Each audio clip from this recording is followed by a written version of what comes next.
Graças, paz, que Deus abençoe cada um de vocês. Que bom podermos estar reunidos em nome de Jesus nessa terça plena para podermos adorar o nome do Senhor. Ele que é o único, que é digno de todo louvor e de toda glória. Tenho certeza que essa terça plena vai marcar a sua vida, por isso participe dela. Participe também compartilhando essa live. Compartilhe com as pessoas que você ama e que sabe que precisam hoje de receber uma mensagem da parte de Deus. Copie o link aí, coloca no seu Facebook, compartilha pelo WhatsApp. Tenho certeza que as pessoas que receberem esse link e que assistirem esse vídeo serão extremamente abençoadas pelo Senhor, em nome de Jesus. Amém? Essa noite é uma noite muito especial, tem como título a mensagem de hoje, Contos do Campo Missionário. Tivemos há pouco tempo, há poucos dias, uma conferência na nossa igreja mãe, na primeira igreja batista de Marília, chamada Geração em Chamas 2021. E ali estiveram vários pregadores, entre eles estava lá o Elias Dantas, um grande homem de Deus, foi professor do mestrado do pastor Domingos, e ele hoje faz parte de uma organização que chama Global Kingdom, e essa organização ajuda, conecta igrejas com o campo missionário, e ele vem aqui trazendo alguns testemunhos, alguns relatos, vídeos, e eu espero que você participe, que você assista, porque isso é muito importante e eu tenho certeza que vai impactar a sua fé cristã e a sua vida cristã. Então assista esse vídeo. Se você faz parte da Igreja Batista Vida Plena, né? Igreja Batista Vida Plena de Londrina, que você possa aí enviar no meu WhatsApp pelo menos 3 apontamentos daquilo que você viu, que marcou a sua vida e que você vai tentar colocar em prática. Então eu espero que você, como líder de célula, líder de ministérios, membros da igreja, possam estar mandando para a gente que a gente possa ter esse feedback. Amém? Vamos orar então e pedir que Deus fale conosco, fale aos nossos corações, em nome de Jesus. Deus, nós te louvamos por essa terça plena, por esse momento tão especial que o Senhor tem preparado para nós. Que o Senhor nos abençoe, que o Senhor fale conosco, que o Senhor fale aos nossos corações, abra o nosso entendimento e que nós possamos ser transformados pelo poder do Evangelho do Senhor Jesus. Obrigado porque o Senhor tem se movido entre as nações, mas que o Senhor possa se mover em nossos corações hoje, nos nossos lares, nas nossas casas, em nome de Jesus. Amém. Amém? Acompanhe a palavra do Elias Dantas. Eu vou estar no chat para que, se você quiser fazer alguma pergunta, participar, eu estarei com vocês aí. Amém? E eu vou trazer a vocês agora os relatórios de dois lugares no mundo, que dá tempo de trazer de muitos. O primeiro é a Síria e o segundo são os Balcãs, os 8 países da Europa, do Balcãs. Para o lado direito, onde é o limite do antigo Império Otomano e da Europa cristã. Então, a Síria é o berço da missão cristã. Se você pensar que a grande comissão foi dada na Galileia, vai ser o assunto nós tratarmos aqui, o território da Galileia logo mais. Mas o primeiro missionário transcultural da história da igreja foi em Damasco, é Paulo. Então a história do cristianismo deve muito à Síria. Jesus chamou Paulo no caminho de Damasco. Paulo foi batizado em Damasco. O lugar que ele foi batizado eu já fui lá, a casa existe até hoje, chama-se Casa de Ananias e fica na rua direita. Eu visitei, eu tenho a foto, se alguém tiver curiosidade eu mostro depois, onde Paulo foi batizado. Damasco tem mais de 4.000 anos, então chegou esse aqui é o discipulador cristão. Ó. Obrigado, você é fenomenal.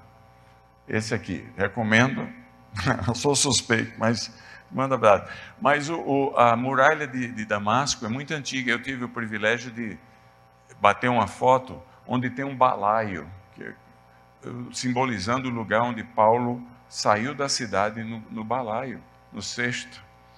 Um negócio tremendo. E a guerra chegou e restava só 8% de cristãos no país. E o cristão não brigou com ninguém, mas todo mundo brigou com ele. Foi muito sofrimento. morreu muita gente. São 300, agora dizem que 500 mil mortos na guerra lá. E o cristão apanhou muito. Muitos fugiram, mas muitos ficaram. E o que é que a igreja mundial tem a fazer com a igreja sofredora? Tem que ajudar. Então, o que vocês vão ver aqui são dois blocos de vídeos rapidinhos. O primeiro deles é do Damasco para o sul, em direção ao Monte Hermon. Que o Monte Hermon, em Israel, fica no limite entre Golã, que era Síria até Israel tomar, e Galileia, no norte da Galileia. Então é na fronteira com a Síria. Um lado dele é Síria, o outro lado é Israel. E aquela parte de Monte Hermon até Damasco, de 70 quilômetros, era uma parte onde os cristãos apanharam muito, tiveram suas casas destruídas, muita gente morreu, os jovens foram mortos, quem não foi morto fugiu, só restou velho e criança. E eu estava lá e a gente precisou tomar uma atitude. A rede, que é tão vibrante no mundo inteiro, tinha que ajudar. E nós reconstruímos 180 casas lá. Então, é lindo, você vai ver agora aí. A segunda parte é o norte. O norte é a parte onde a igreja virtualmente só existia em Alepo e Homs, que tinha uma boa quantidade de cristãos. Mas a guerra chegou e o ISIS dominou aquela região. Matou muita gente, degolou muita cabeça lá, mas de muçulmano. E aí as mulheres fugiram para a costa, numa cidade chamada Tartus, com seus filhos. Não havia analfabetismo, educação altíssima na Síria, toda cidade tem uma universidade. O norte é o que a Bíblia chama de Alta Mesopotâmia, onde ficou o pai de Abraão. Por um tempo é lá, antes de descer, é a terra bíblica, o Eufrates termina lá. E a gente via aquelas mulheres comendo numa lata de lixo, com aqueles filhos, tudo. Os maridos tinham sido tudo engenheiros, advogados, políticos, empresários, e agora não foram abusados, mas viram a cabeça do pai rolando, tudo para ser um revoltado. E aí eles dizem, não, o evangelho tem que transformar, e através deles transformar a nação. Aí vocês vão ver o que aconteceu agora, semana passada, no nosso vídeo. Então, vamos lá. Você está entrando na Síria, tá bom? Primeira parte, pode soltar, e eu vou falando aqui. É o sul. Esse aí foi um dia que entregamos 80 casas. Aí são 4 das famílias, à direita está o pastor, que lá pastor tem que se vestir de preto e colarinho, que é assim que ele é identificado. Olha aí. Essa mulher é a única sobrevivente da família. Essa é a casa que ficou no final da guerra, cidade de Zabadani. Põe volume aí, põe volume. Aumenta o volume, por favor.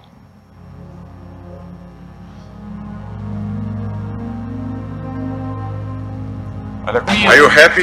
انت مبسوطه؟ الحمد لله. Ela vai mandar um beijinho para vocês, ó. Essa. A segunda família é muito. Essa aí é a cidade como ela ficou. Estava acabando de ser pintada a casa, novinha, destruída, foi reconstruída. Esse aí de costa é o Sami, o construtor que se converteu. O homem que vai falar aí, esse era um dos poucos crentes que tinham lá. نحن من الكنيسة الله يعجبكم. كان البيت سيء جدا محروق.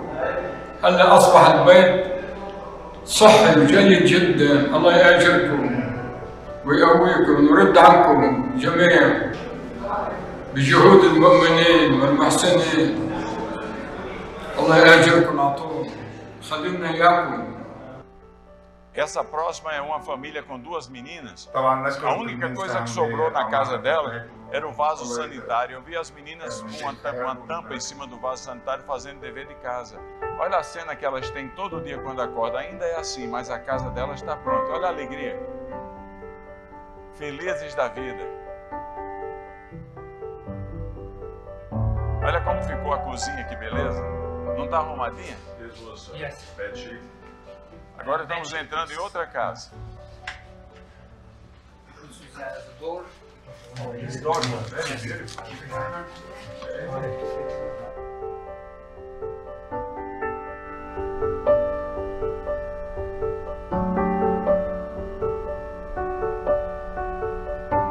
Esses meninos ficaram com um problema mental, porque a guerra chegou na casa deles, afetou um pouco, e agora a casa está reconstruída, porque o ISIS destruía a casa, botava detonava uma granada, uma bomba, arrebentava.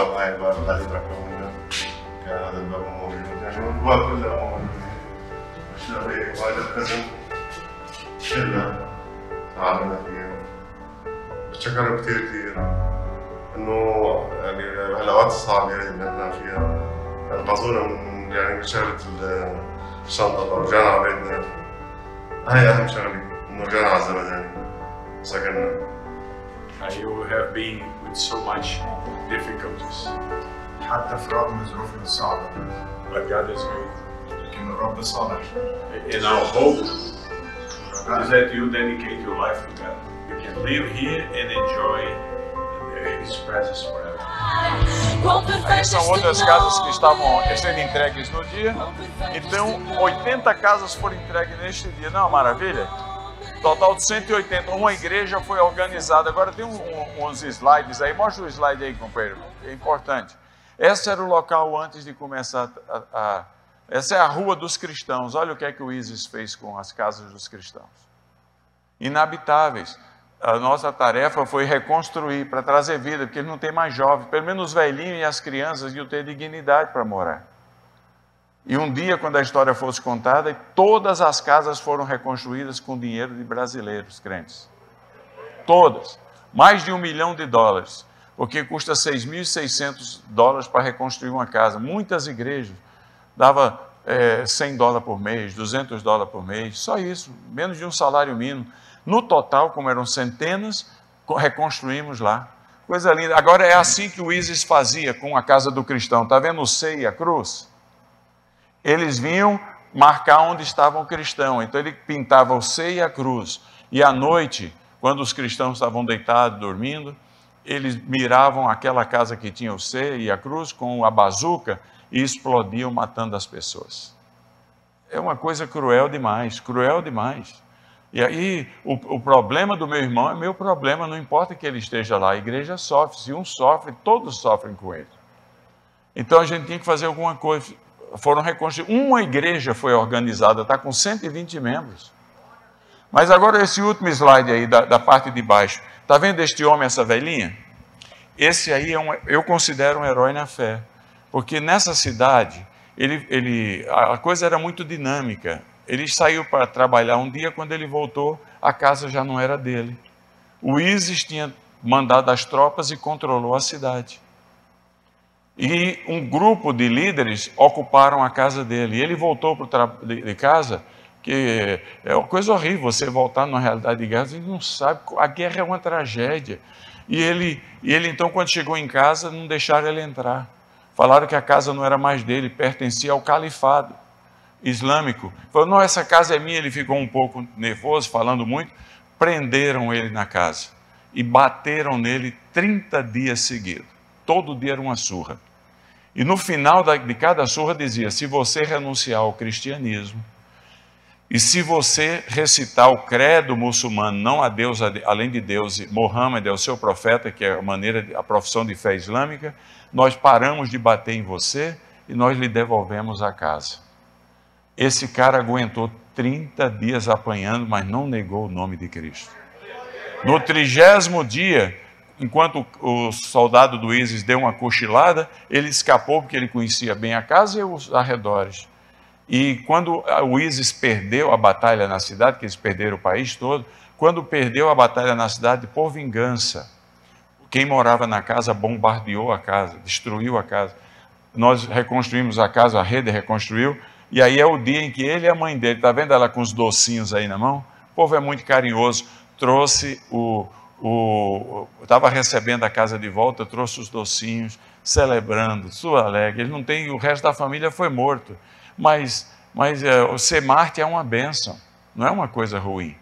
Ser mártir é gozar dos mesmos privilégios de sofrer os sofrimentos de Cristo. E ele não abriu mão da fé. Na simplicidade dele, ele está abençoando a gente hoje pela manhã aqui. Eu fui numa casa lá onde tinha uma senhora, nós entregamos a casa de volta, uma senhora já dos seus 60 anos, e a netinha. Eu não conhecia, porque eu era recomendado pela igreja, recuperamos a casa, mas na hora da entrega a família vinha. E eu perguntei para ela, e o seu marido? Ela falou para mim, onde o senhor está em pé aí? Eu coletei os pedaços dele.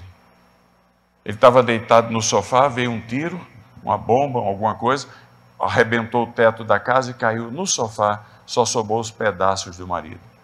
E a casa pegou fogo, ela saiu, fazia 3 anos que ela não voltava lá, traumatizada. Foi a primeira vez que ela voltou, e quando abriu a porta, ela caiu num choro, porque tudo voltou na mente dela.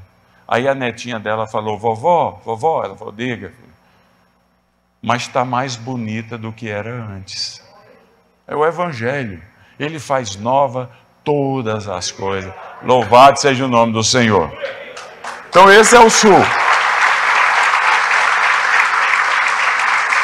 Então, essa atividade no Sul é puramente uma atividade de compaixão cristã, de amor, que abre as portas do país para o evangelismo. O que é que aconteceu no Norte? O Norte é devastação. E no Norte, veja a segunda coisa aí, o segundo bloco. Essa aí são crianças. Tem mais ou menos 300 mil pessoas órfãs na Síria. E tudo gente maravilhosa. Eu vi aquelas mulheres, aquelas crianças em Tartus. Tartus não tem 2 milhões e 400 mil habitantes, tem 112 cristãos, e em 2 igrejas só, mas aquelas mulheres chegavam lá, fugidas da guerra, com aqueles filhos maravilhosos, lindos. Eu falei, alguém tem que fazer alguma coisa para ajudar. Então mobilizamos a rede, e aí esse aqui ainda continua, vai continuar por muitos anos, porque tem dado um resultado tremendo. Apadrinhamos as viúvas com $100 por mês, e cada criança delas com $20. Isso dá dignidade para elas, que elas podem pagar o aluguel de um apartamento para elas, roupa para os filhos, etc. Mas elas, em contrapartida, têm que se comprometer a frequentar um grupo de tratamento de trauma, porque todas elas viram a cabeça do marido rolar.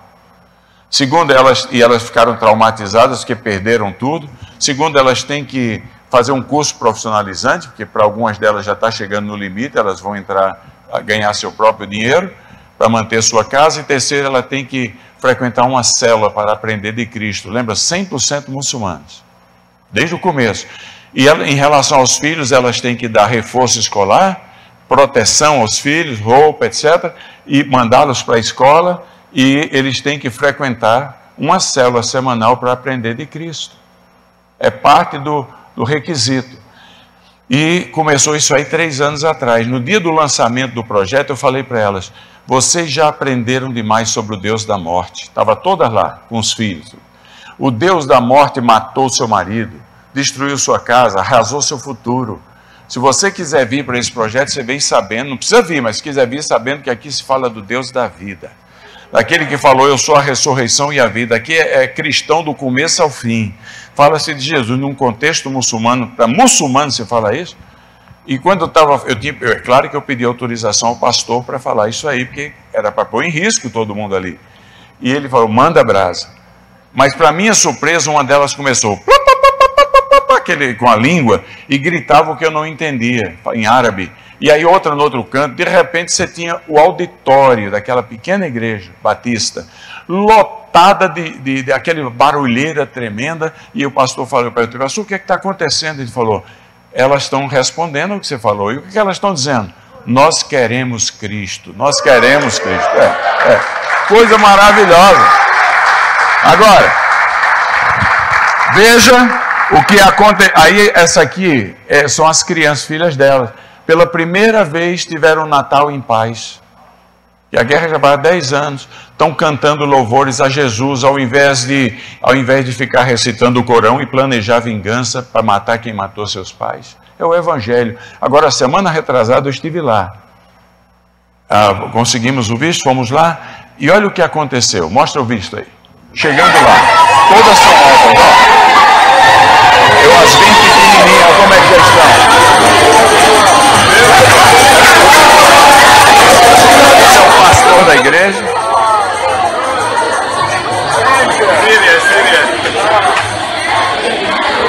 Olha que crianças bonitas e adolescentes.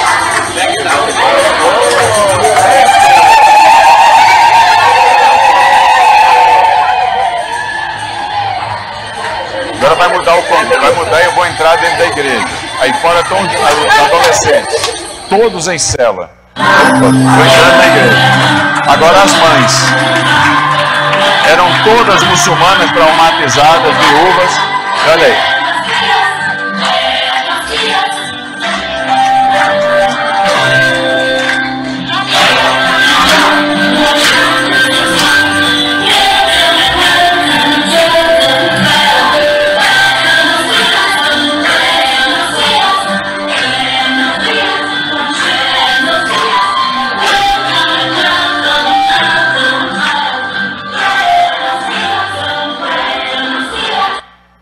Não é uma coisa linda?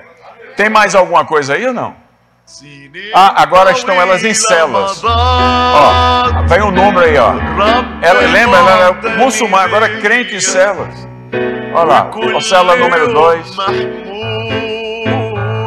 Cela número 3, 100% convertidas. Cela número 4.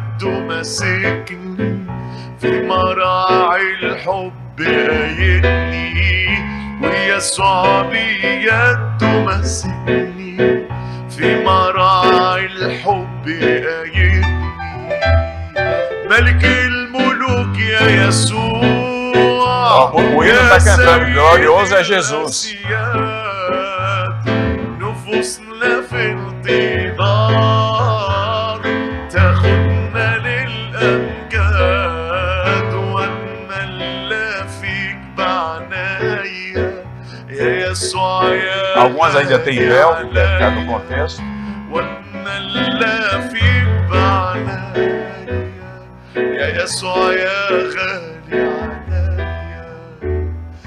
يسوع سباني بحبه والقلب بيه فرحان وعد يجينا من مجده وتنتهي الأحزان تبقى السما كلها ليا أعظم ما فيها فدية تبقى السما كلها ليا. Olha a multidão, 100% convertida a Cristo. Não, a maravilha? Ninguém detém. Aí nós reunimos, no final, pedi às líderes de células, e estavam lá, vieram 25 delas. Eu falei, você já pensou que 2 anos atrás vocês estavam marcando os passos que vocês iam ter para vingar a morte dos seus maridos? E agora vocês estão liderando células para aprender de Cristo? E a mulher que deu testemunho lá falou, eu sou enfermeira, mataram meu marido, eu tive que fugir para cá, cheguei aqui desesperada com os meus 4 filhos. E eu vi as minhas amigas aparecendo aqui na igreja e voltavam felizes para casa. O que é que está acontecendo com elas? Eu vim aqui e me converti. E aí ela começou a recitar por 10 minutos, sem perder uma palavra em árabe, os 3 capítulos do Sermão do Monte. Decorou tudo. E uma outra criança que veio lá, começou a recitar o Salmo 23, a outra o Salmo 145. É porque no islamismo você é forçado da cultura a decorar o Corão. Pois eles trouxeram essa bênção para a nova vida, estão decorando a Bíblia. Coisa fenomenal. Agora nós vamos pular para 200 mulheres, ao invés de 100 e 600 crianças. Ali eu falei para elas, vocês agora têm que orar e dedicar os seus filhos para a melhor das profissões e carreiras. E elas pensaram que eu ia falar de médico e etc., advogado, engenheiro, comerciante. Eu falei, a coisa mais nobre que está reservada para os seus filhos é serem pregadores do Evangelho. porque a Síria vai ser conquistada para Cristo pelos seus filhos e filhas. Elas ficaram em pé, começaram a aplaudir. Eu desafiei para 200 células em 2 anos. Pensa bem, não tinha ninguém. O Evangelho é o poder de Deus para a salvação de todo aquele que crê. Agora, terceiro cenário. Tem um setor na Europa que é o menos evangelizado, é o Balcãs. Mostra aí o slide final aí. Isso aí são representantes de Albânia, Kosovo, Montenegro, Itália, que está dando apoio lá, e até missionário brasileiro aí. Tem 50 deles nos Balcãs, 50 casais. Você já pensou que o islamismo foi um instrumento, o comunismo foi um instrumento na mão de Deus para abrir as portas para o evangelho? Deus não usa a bula de Balaão? Por que é que Deus não pode usar o comunismo? Porque ali era uma região do Império Otomano, muito radical no Islã. O comunismo veio, dominou aquela região, que são os países da Macedônia, do Croácia, da Sérvia, do Kosovo, Bósnia e Herzegovina, Montenegro e Albânia, e proibiu a religião. Não tinha cristão praticamente, então não fez muita diferença para a gente, mas amansou os muçulmanos. Ao ponto de que em 82 a Albânia foi declarada o primeiro país ateu do mundo. Aí caiu o apoiador lá, que foi a Rússia, a União Soviética. E aí o país se abriu. A Albânia hoje tem cerca de 250 igrejas. Já o primeiro crente evangélico na história de Albânia foi em 1991. Até lá nunca teve um crente evangélico. E agora tem 220 igrejas. Mas os outros países não. Eu tomei café com todos os pastores de Montenegro. Todos. E estavam lá, 8, no país inteiro. Somando 250 crentes. 150 crentes em 10 igrejinhas de Kosovo. Mas a porta está aberta, porque a Turquia está jogando muito dinheiro lá para construir mesquitas, que o Islã é aparência, mesquita. E a Europa é nominal, mas o Evangelho pode entrar, ninguém proíbe, pode ir até como missionário se quiser. Essa é a nossa hora, e nós vamos entrar firme lá, porque ao invés deles virem para cá, nós vamos entrar na Turquia, vamos bombardear aquilo ali com o Evangelho das Boas Novas. Então peço suas orações, quem sabe você quer se envolver nisso aí, é só falar comigo, com Domingos, com Cezinha, com Jetro, com Kleber, porque a rede está convidando todo mundo. Vai ter um movimento de plantio de igreja lá, e começa dia 7 de abril do ano que vem com um congresso de encorajamento para os pastores, 500 pastores e esposas, somatório de todos os outros esses países. Vai ser uma maravilha, Cezinha. Já imaginou, Cezinha? Quando a história for contada e uns 20 anos para baixo aí, dizer a coisa revolucionou lá e alguém dizer, um grupo de louco do Brasil, cheio do fogo de Deus e desejo de fazer discípulos, transformou essa região. Hã? Obrigado, que eu não estava entendendo por que esse papel, mas está tudo ótimo. Muito bem, nós temos, como o pastor me deu aqui mais alguns minutos, eu deixo a critério de você perguntar o que você quiser de algum país do mundo. Nós temos 10 minutos para isso. Alguém tem alguma curiosidade? Fala agora ou cale-se para sempre. Se eu souber responder, como anda a igreja que ninguém detém ao redor do mundo? Egito? Bom, Egito é um movimento, Egito é um país de 105 milhões de habitantes, é gente pra caramba, que foi cristão até 714.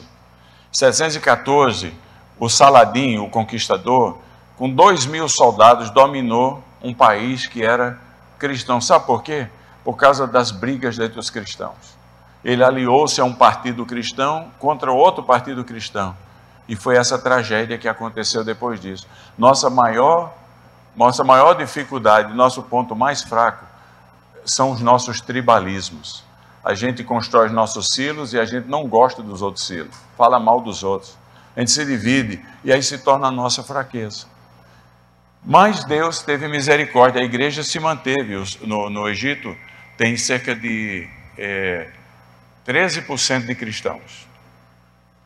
Depois de lembra os pais da igreja, inicialmente Atanásios, Orígenes, era tudo egípcio. E muitas das nossas doutrinas hoje foram organizadas sistematicamente pelos pais egípcios da igreja, grandes teólogos. Nós somos muito devedores a eles. Mas Deus resolveu trazer um movimento. Nos últimos 5 a 7 anos, tem mais ou menos 5 milhões de novos convertidos no Egito. Cezinha já foi lá. Cezinha, você ficou impactado com os testemunhos?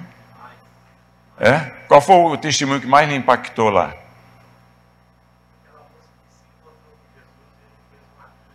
Então, porque o cristão ortodoxo, quando nasce, a família coloca no punho, desenha, tatua uma cruz, para ficar marcado para sempre. Essa é uma cristã, criança cristã. E foi uma mulher, né, Cezinha? O que é que você viu? Fala aqui para o pessoal aí. O que é que foi lá?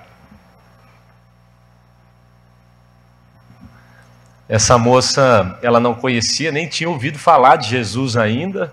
E ela teve ali dando testemunho para a gente que uma noite ela acordou e Jesus estava no quarto dela, conversou com ela, disse que era ele quem havia salvado ela de um assalto, que havia alguns homens que queriam violentar ela.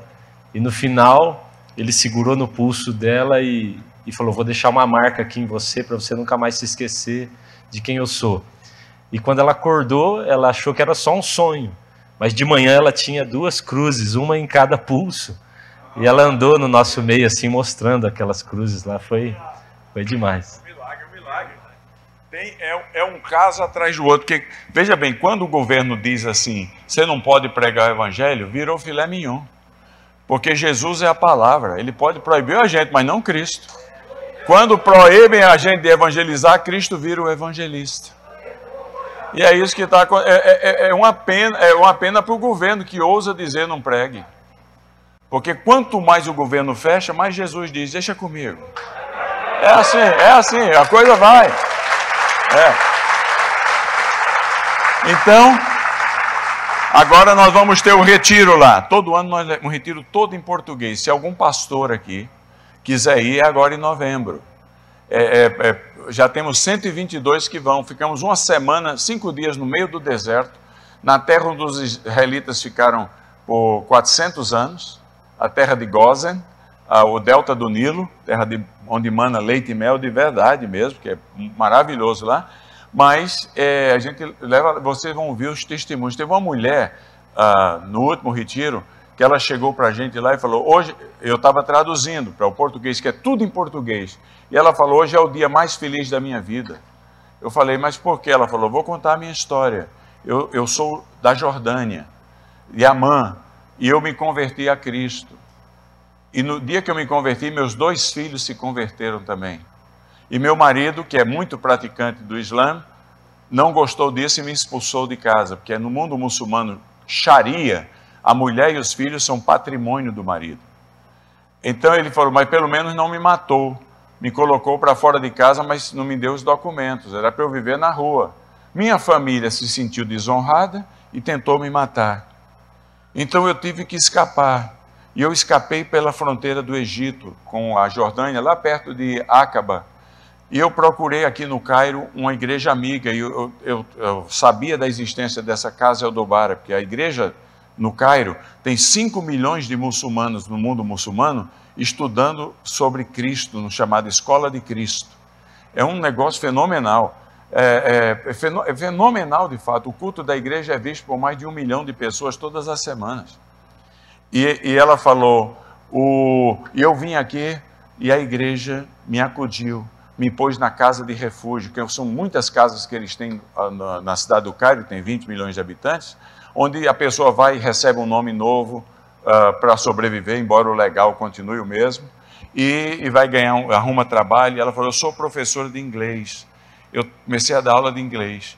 Nesse período, meu marido, ex-marido lá em Amã, gostou de uma outra mulher, que não gostou dos meus filhos, que agora é crente os filhos, e falou para ele, eu só fico com você se você se vê livre desses meninos. E ela falou, e ele tentou conseguir meu endereço, ninguém da minha família deu. Então ele preparou uma carta e entregou para os meus filhos para mandar para mim, e eles mandaram. E a carta dizia assim, o nome dela tal, eu arrumei uma outra mulher que quer ficar comigo, mas não gosta dos meninos. Então eu estou propondo a você, se você quiser esses filhos de volta, estou propondo a você o custo de cada um, vou vendê-los para você. E pôs lá o valor de cada um dos filhos. E ela falou, hoje é o dia mais feliz da minha vida. Eu falei, mas, então explica melhor. Ela falou, eu trabalhei o ano inteiro para levantar o dinheiro para comprar meus filhos. Eu comprei meus filhos, eles chegam amanhã, eles são meus. Coisa fenomenal. E nisso eu estava já chorando, você pode imaginar. E todo mundo chorando. E eu falei para ela, minha irmã, a senhora é o caso humano mais perto do que significa redenção em Cristo. E ela me perguntou, por quê? Eu falei, porque em Cristo nós somos de Deus por duas maneiras. Porque Ele nos gerou e porque Ele nos comprou. Assim, esses meninos são da senhora, agora duplamente. A senhora gerou e a senhora os comprou. É uma coisa fenomenal. O Evangelho é o poder de Deus para a salvação de todo aquele que crê. Então, Egito, uma maravilha. Pastor, aqui vai até que horas? Que horas são? Nem relógio tem, eu sou um infeliz, cara.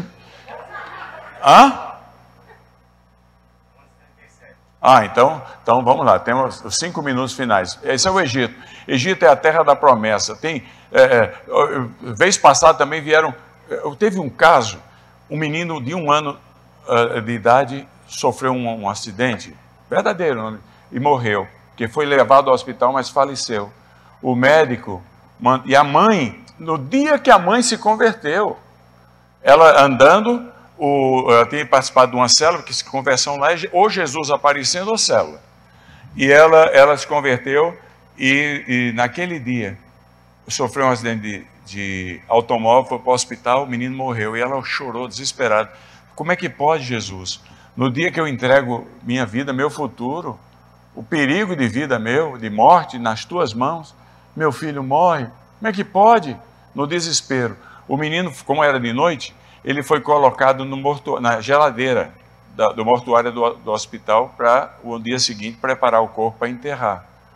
De manhã, quando o funcionário da mortuária veio, caminhando pelas geladeiras, escutou o choro de uma criança dentro de um deles. Quando abriu, o menino estava vivo. É um milagre, eu estava lá, a mãe estava lá, dando testemunho para a gente, pastor Samé Maurício não brinca em serviço, ele traz testemunhos verdadeiros. E aí ele trouxe um segundo, um moço, que sofreu também uma batida de automóvel e foi internado 3 meses na UTI, teve 23 cirurgias. Na 23ª ele morreu. O médico que o tratou é um salafita, e o pastor da igreja, Casa Eldobar, é um médico. Então ele fez a entrevista com o médico que o tratou, muçulmano salafita, aqueles de beca longa. Quando, na 23ª cirurgia, morreu. O médico está gravado o testemunho, o médico mandou tirar o baço, tirar as tripas, etc., para entregar para a família para enterrar. E foi fazer uma outra cirurgia. Quando terminou a cirurgia, sentiu que deveria perguntar à enfermeira se tinham preparado o corpo. Ela falou, está tudo pronto, doutor. Falou, deixa eu ir lá. Quando ele foi na sala ao lado, onde tinha a coisa de mármore, com os corpos, Jesus tinha posto tudo de volta. Tudo de volta. E o rapaz estava lá, hoje ele é ministro de louvor, numa das igrejas. E aí eu perguntei para ele, o que é que você sentiu aí? Porque o médico disse que você morreu. E o médico mandou tirar as partes, agora você está vivo? O que é que aconteceu? Ele falou, eu não sei, mas quando eu entrei para a 23ª cirurgia, e eles começaram a dar anestesia, etc., eu apaguei. Mas eu vi um vulto luminoso, dizendo que ele era Issa, que é o nome Jesus lá no Islã, e falando para mim, você não vai morrer. Eu falei, mas como é que era o cenário? Ele falou, era uma pradaria verde, com aquela pessoa luminosa dizendo, desta vez você não morre. Jesus pôs tudo de volta. E quando eu vi pela primeira vez isso aí, eu disse, aí tem coisa errada. Porque a gente tende a duvidar de tudo, né? Aí o Espírito Santo falou para mim, seu miserável. Você não acha que foi muito mais difícil Lázaro, que foi 4 dias depois? Esse aí foi na hora. Fichinha. Então para de ser incrédulo, seu Tomé. É assim, é assim. Quando Deus quer. Quando Deus quer, meu irmão. Quando Deus quer, ninguém para a igreja. Então essa conversa furada, o pessoal pergunta, o pastor hoje falou que a gente fala palavras entusiasmadas sobre a igreja ao redor do mundo. Não é sobre a igreja não, é sobre Jesus. Porque nós fazemos, a gente é crente, não sucumba você à ideia que alguns urubus dentro da igreja ficam dizendo que o cristianismo está acabando, que está ruim. Como é que pode estar ruim aquilo que o último capítulo já foi escrito? A gente é crente. E no último capítulo vai ter gente de todos os povos, nações, tribos e línguas da terra dizendo: digno é o Cordeiro. É assim, é assim. Então, o que às vezes está ruim é uma igreja local, que a turma resolve brigar, é um conflito danado, ou se torna liberal, ou se torna muito monumento demais. A igreja do I minúsculo pode estar ruim, mas a igreja do I maiúsculo, ninguém detém, a obra é santa. Você quer ver a coisa complicar, melhorar? Complique o contexto. Quanto mais pancada a gente recebe ao redor do mundo, mais a igreja cresce. Aqui ela pode estar ficando acomodada em muitos lugares, porque a prosperidade está demais. Mas onde ninguém tem mais nada a não ser Deus, você só eleva os olhos para o monte e diz: de onde me virá o socorro? E o socorro vem do Senhor que fez o céu e a terra. Olha, o lugar da luz brilhar é nas trevas. Se você tirar a luz, o pessoal fica falando, agora é a moda, vamos tirar os crentes do Afeganistão. Eu falei: não faça isso em nome de Jesus. Só tira aqueles mais visíveis para proteger, porque esse é o nosso momento lá. É um momento lá. Você vai tirar a luz do meio das trevas? Para trazer para o quê? Para o meio da... Aqui nós estamos ficando ofuscados com tanta luz. Porque luz da luz seca. Deixa a luz brilhar lá.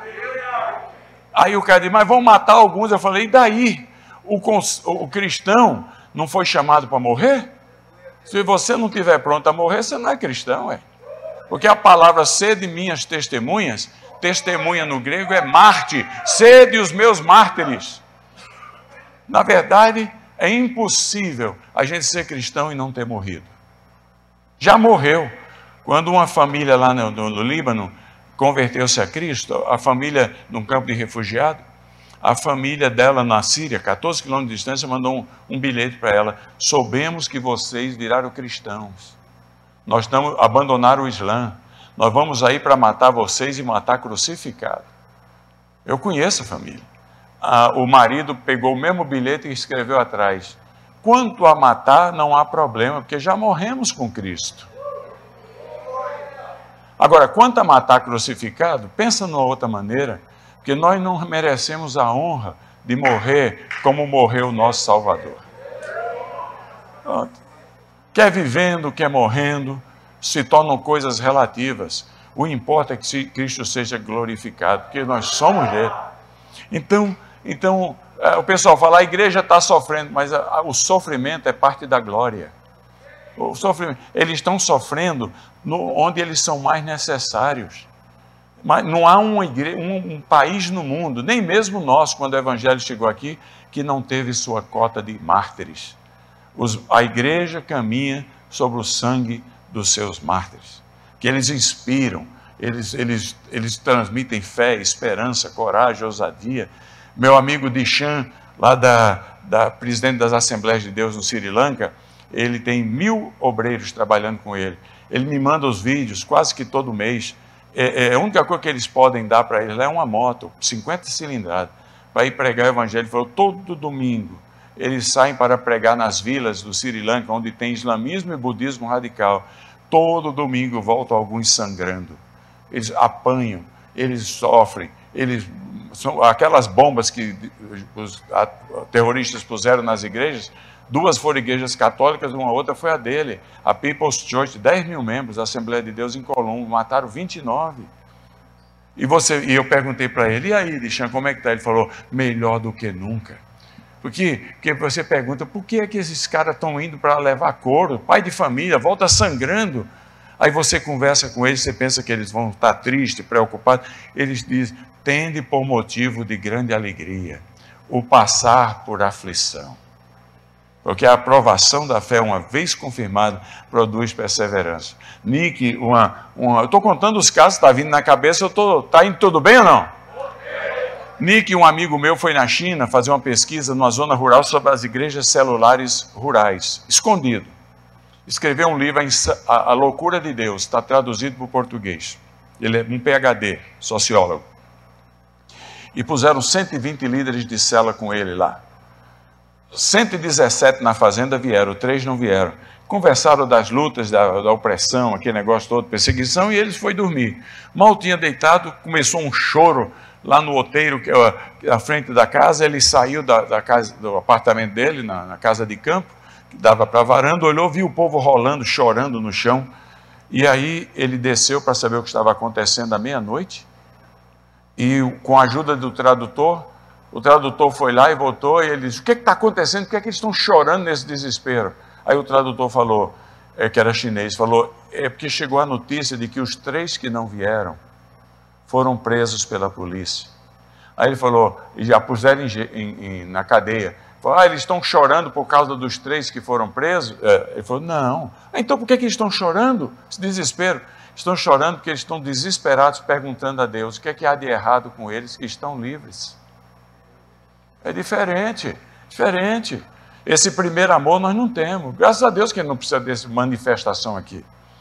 Mas faz parte do nosso compromisso. A igreja mundial é uma maravilha. Ninguém detém. A turma pensa que ela é parede. Fecha, manda fechar a parede. Porque cada parede que ela fecha é uma porta que ela abre no coração, na mente, na casa de alguém. É assim. É uma maravilha. Tudo bem até aqui? Podemos mudar o canal? Então, se alegre, porque você faz parte de um movimento glorioso. Um movimento que pode dizer que, quer nas lutas, quer nas provas, ela vai sempre caminhando. E aí, o que vocês acharam da palavra de Deus pregada aí através do Elias Dantas? Quantos testemunhos, como Deus tem se movido na vida desse grande homem de Deus. Espero que você tenha sido abençoado e continue esperando aí a sua participação no meu WhatsApp. Mande para mim aí os seus apontamentos, aquilo que Deus falou no seu coração, porque eu quero realmente compartilhar com você e receber também da parte de vocês o que Deus falou no coração de cada um. Fiquem atentos para a nossa programação. Teremos quinta-feira a nossa célula online, você pode estar participando. Além disso, nós teremos encontro de casais no sábado. Fique atento aí para essa programação. Domingo às 10 horas, casa de oração. E domingo às 19 horas nós temos o nosso culto de celebração, onde você é o nosso convidado especial e você pode participar, você que é aqui de Londrina, presencialmente, na rua Rezec Andere 180, ou para você que por acaso é de outra cidade, de outro estado, você pode estar participando aí através do YouTube. Esse mesmo que você está assistindo essa programação, André Mantovani PR. Que Deus abençoe vocês em nome de Jesus.